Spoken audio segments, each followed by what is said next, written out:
नमस्कार, आदाब। आप देख रहे हैं फ्रीडम एक्सप्रेस। मैं हूं अबुल नसर इकबाल और आज बात करेंगे लव जिहाद की। हालांकि ये शब्द हमें उचित नहीं लगता, अच्छा नहीं लगता। लव जिहाद कहना, इंटर रिलीजियस मैरिज हम इसको कह सकते हैं और हमारे लिए फिर भी आसान है इस शब्द का इस्तेमाल। लेकिन उन युवाओं के लिए, उन जोड़ों के लिए जो इंटर रिलीजियस मैरिज में हैं, रह रहे हैं, उनके लिए ये शब्द एक कह सकते हैं कि उनको बुरा लग सकता है, गाली लग सकता है, क्योंकि वो एक दूसरे से मोहब्बत, आउट ऑफ लव उन्होंने मैरिज की है। बहरहाल इसी पर बात करेंगे क्योंकि इसका जिन एक बार फिर बोतल से बाहर आ गया है।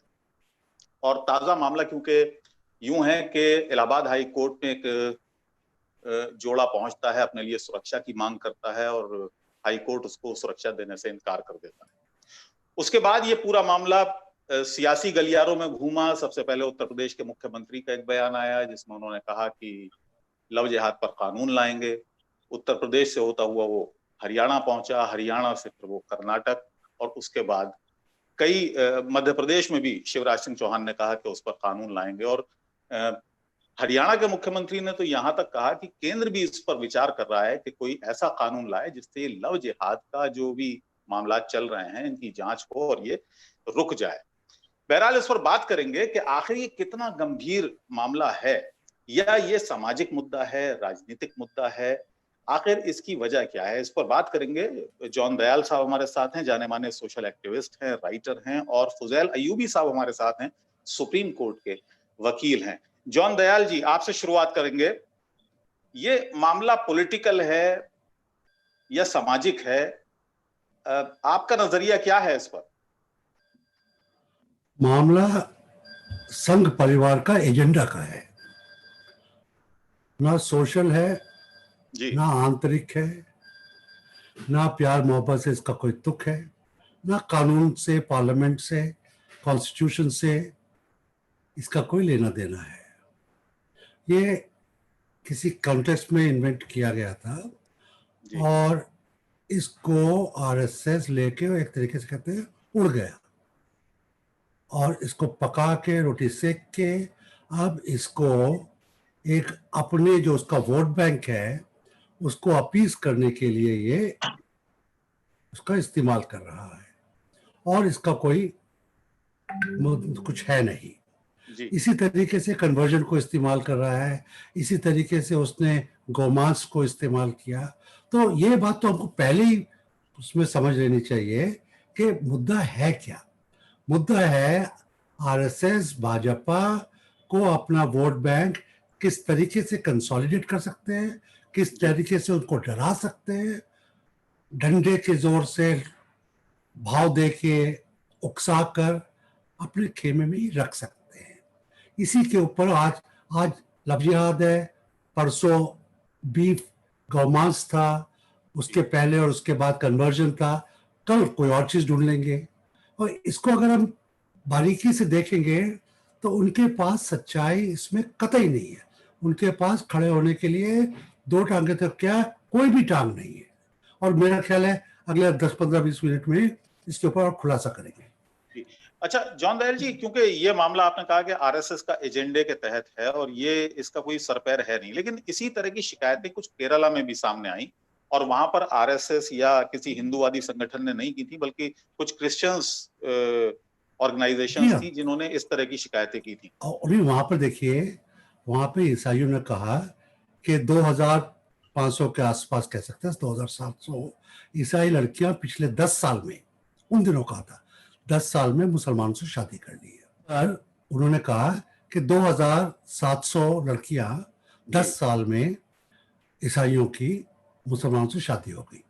और मैंने फौरन उनसे पूछा कि इन्हीं 10 सालों में ये बताइए कि कितनी ईसाई लड़कियों ने हिंदुओं से शादी की, कितनी ईसाई लड़कियों ने ईसाई धर्म में ही किसी और डिनोमिनेशन से शादी की, कितनी ईसाई लड़कियां बिना शादी किए मनमार के रह गई क्योंकि उनके पिताश्री के पास दहेज देने के लिए पैसा नहीं था।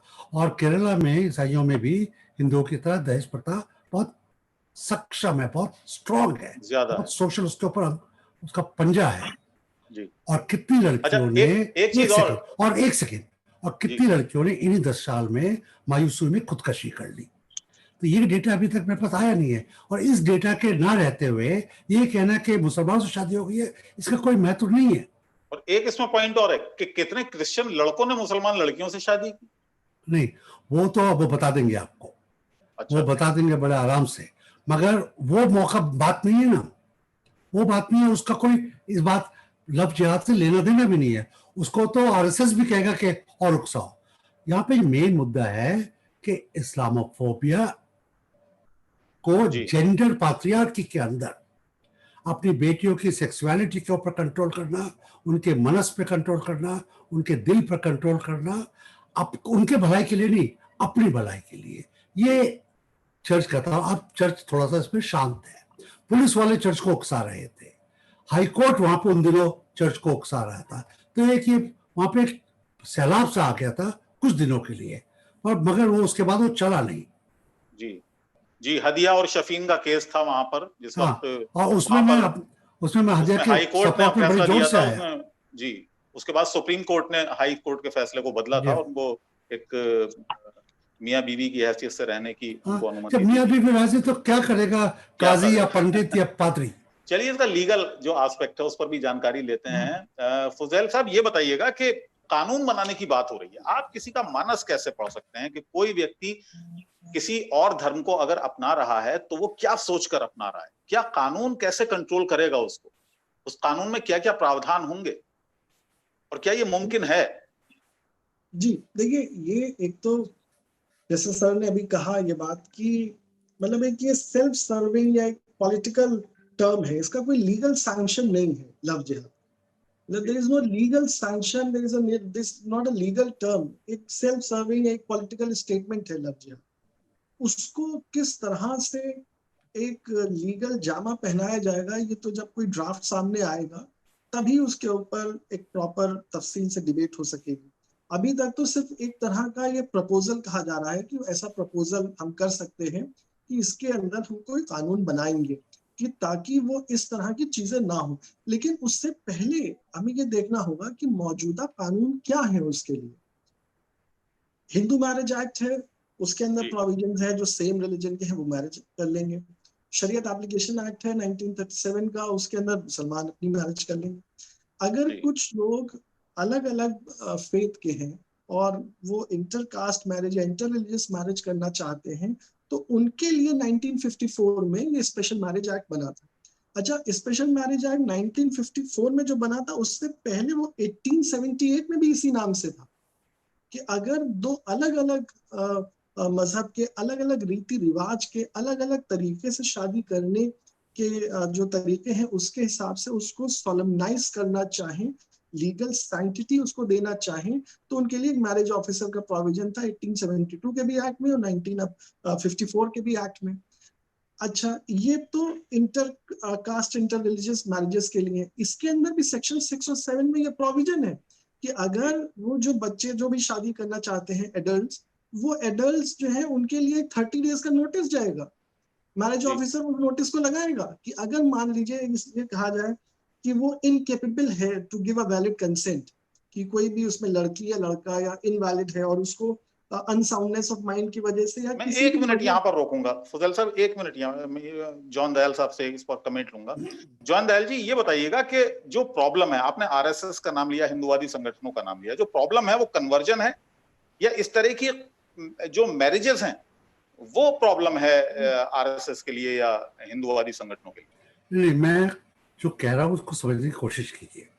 जी, कौन किसको दुख होगा, माँ को या बाप को? पड़ोसी को क्या दुख होने का क्या लॉजिक है? हाँ, या सब समाज को क्या, समाज क्या है? उसका क्लैन, उसकी जाति, उसका गोत्र या उसका शहर? तो यही पे बात है। कौन गुस्सा हो माहौल तो जाता है वही जब बनाया कोई, जा रहा है कि सबको प्रॉब्लम है, माहौल ऐसा बनाया जा रहा है ना। एक तो अच्छी बात तो ये थी बेगानी शादी में अब्दुल्ला दीवाना, हाँ। वो तो मान सकते कि दिल इतना बड़ा है कि किसी की खुशी में आप अपनी खुशी भी मान लेते हैं, मगर यहाँ पर किसी और के अफेयर में आप अपना हाथ दखल क्यों दे रहे हैं? ये बात आती है। और दखल आप क्यों दे रहे हैं कि उसमें आप अपनी पॉलिटिकल रोटी सेकना मांगते हैं, और कोई वजह है ही नहीं। मैं आपको बताता हूँ कैथलिक ईसाई कानून क्या है। कैथलिक ईसाई कानून ये है कि एक दोनों में से एक को ईसाई धर्म और कैथलिक वर्ण का होना चाहिए, और बिशप पादरी शादी दे देंगे। मेरे खुद के बेटे ने हिंदू लड़की से शादी की, चर्च में की, और लड़की अभी भी 12-15 साल हो गए हिंदू है, प्रैक्टिसिंग हिंदू है। तो कानून है एक तो सिर्फ आपके समाज के कानून को एक अमली जामा पहनाने के लिए, अदरवाइज आप आदमी के 4 फेरे ले लीजिए, आपको किसी मैजिस्ट्रेट की जरूरत थोड़ी थी, साक्षी है लोग, उन्हीं की नजर में हो जाता था।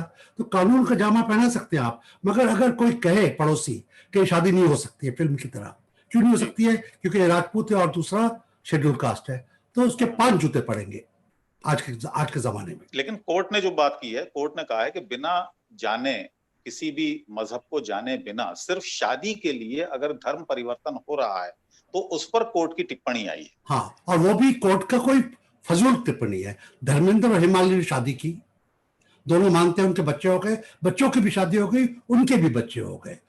समाज की आंखों में तो वो डबल शादी थी। रामविलास पासवान ने की थी, जेठमलानी ने की थी, पार्लियामेंट में कितने लोगों ने की है, बहुत सारे लोग हैं। मैं कईयों के नाम लेना नहीं मांगता हूं क्योंकि वो जिंदा है, मगर जो कहने की बात है, कोर्ट बहुत बेवकूफी कई बार जवाब सवाल करती है। कहती है रेपिस्ट को क्या आप लड़की से शादी कर लीजिए, लड़के को कहती है इनके हाथ में धागा बांध दीजिए। कोर्ट को भी इन ह्यूमन मामलों में अपना थोड़ा सा दिमाग लगाना चाहिए। जहां पे लगनी नहीं देनी है वहां पे क्यों देना मांगते हैं आप? कोर्ट कहेगी कि नाबालिग लड़की से शादी गैर कानूनी है, कोर्ट कहेगी दहेज लेना गैर कानूनी, कोर्ट कहेगी बंदूक की नाल पर आप किसी शादी नहीं कर सकते। इसके ऊपर जो क्रिमिनलिटीज हैं वो आती हैं, क्रिमिनलाइज जो चीजें हो चुकी हैं। मगर हम, मेरे बच्चे किसी और से शादी करना मांगते हैं, पड़ोसी का क्या, मेरे भाई बहनों का भी उसमें क्या हक है, मेरा खुद का क्या हक है? मैं यही पूछना चाह रहा हूं आपसे कि कानून ये कैसे पता लगाएगा कि किसी के दिल में क्या है? मगर कानून भी तो बेवकूफी है ना। कई कानून जज अपनी मानसिकता से देता है, पुलिस वाला अपनी मानसिकता से अरेस्ट करता है। कानून जो आईपीसी का कानून है बड़ा कोल्ड ब्लडेड कानून है, कॉन्स्टिट्यूशनल कानून कोल्ड ब्लडेड है। उसकी मानसिकता नहीं होती, उसका लेटर ऑफ द लॉ क्या है वो होता है। उसके बाद इंटेंट क्या थी कानून बनाने वालों की, वो वकील देखते रहेंगे बाद में। नहीं, कानून अभी बना नहीं है उस पर, मैं तो कह रहा हूं कि मैं और कानून की बात कर रहा हूँ, गौवध की कानून की बात कर रहा हूँ, फोर्स एंड फ्रॉड वाले कानून की बात कर रहा हूँ। यहाँ पर हो ये रहा है कि पिछले 50-60 साल में, और इसमें कांग्रेस भी काफी हद तक गुनहगार था, कई कानून थे जिनकी मंशा कुछ और थी और उनको टोटली क्रिमिनलाइज कर दिया गया। एक कानून था 341 जिसके अंतर्गत शेड्यूल कास्ट को बेनिफिट्स मिलते थे। उसको शेड्यूल कास्ट जब ये कानून बना था, मुसलमानों के अंदर, ईसाइयों के अंदर, बाकी अक़लियतों के अंदर जो थे उनको भी मिलता था। और पहला जो अमेंडमेंट, पहले 2-3 अमेंडमेंट में से जो संघ परिवार के लोग थे, संघ की मानसिकता रखने वाले लोग थे पार्लियामेंट में, कांग्रेस में भी और कांग्रेस के बाहर भी, उन्होंने प्रेसिडेंशियल ऑर्डर 1950 का लाए कि ये सिर्फ हिंदुओं को मिलेगा। मगर खुद थोड़े दिनों बाद उन्होंने कहा सिखों को भी ले आओ, थोड़े दिनों बाद कहा उनको बुद्धिस्टों को भी ले आओ, तो मगर ईसाइयों को और मुसलमानों को इससे बाहर रखो।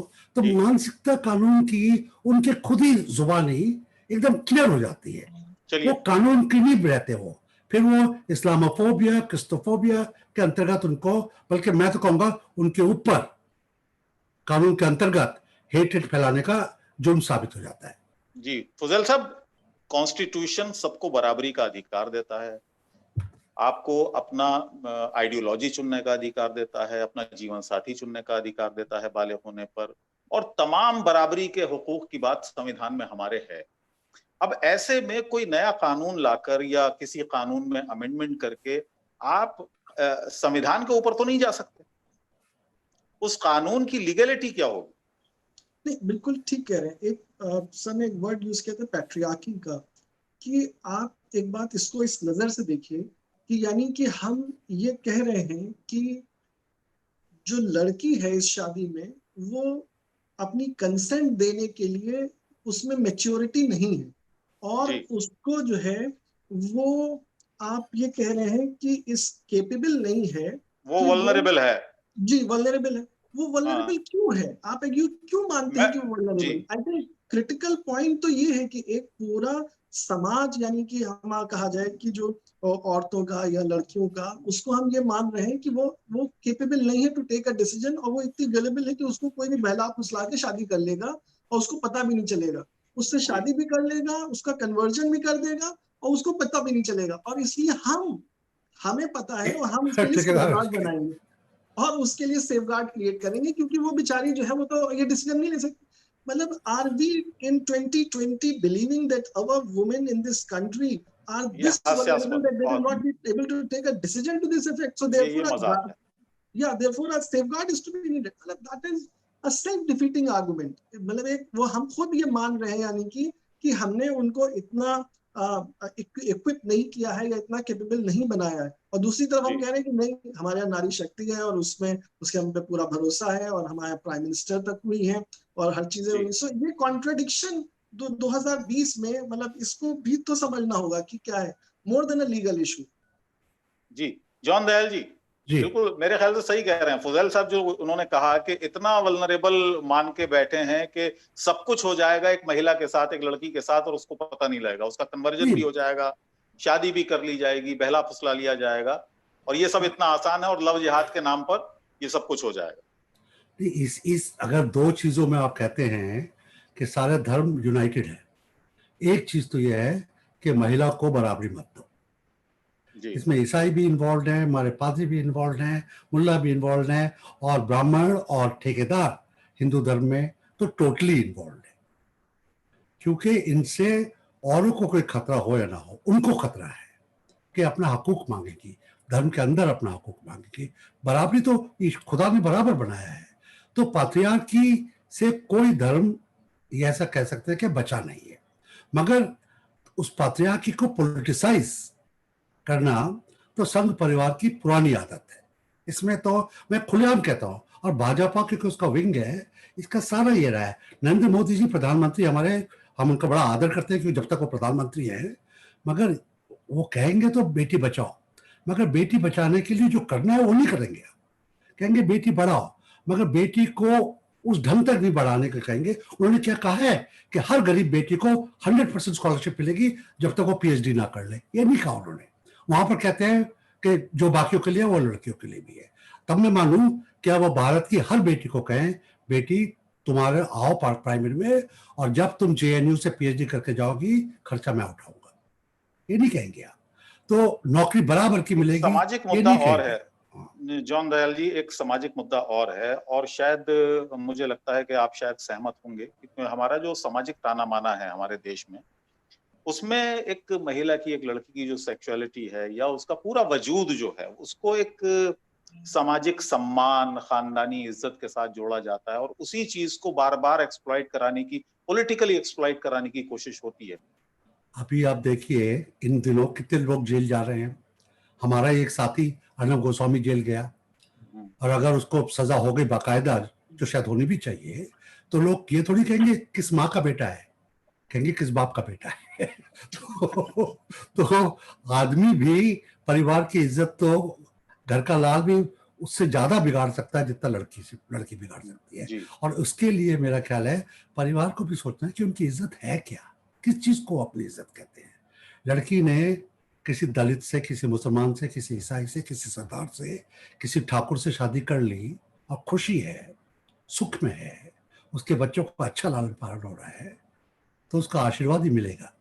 वो कोई ये नहीं कहेगा कि किसकी बेटी है, वो कहेगा कितने अच्छे माँ बाप है कि उसको अपना लिया उन्होंने, उसने अपनी मर्जी से अहम बात आपने तभी की अपना थी, लिया। अदालतों की जब बात हो रही थी, एक अहम बात आपने की थी, और अयूबी साहब को मैं यहाँ पर सवाल उन्हीं से करूंगा। एक बड़ी महत्वपूर्ण और बड़ी गंभीर बात कही थी जॉन दयाल साहब ने, फुजैल साहब, और वो ये थी कि कभी कभी ऐसा होता है कि जजेस की जो अपनी एक जो विवेक होता है, जो एक अपनी सोच होती है, वो हावी हो जाती है फैसलों पर। आप मानते हैं ऐसा?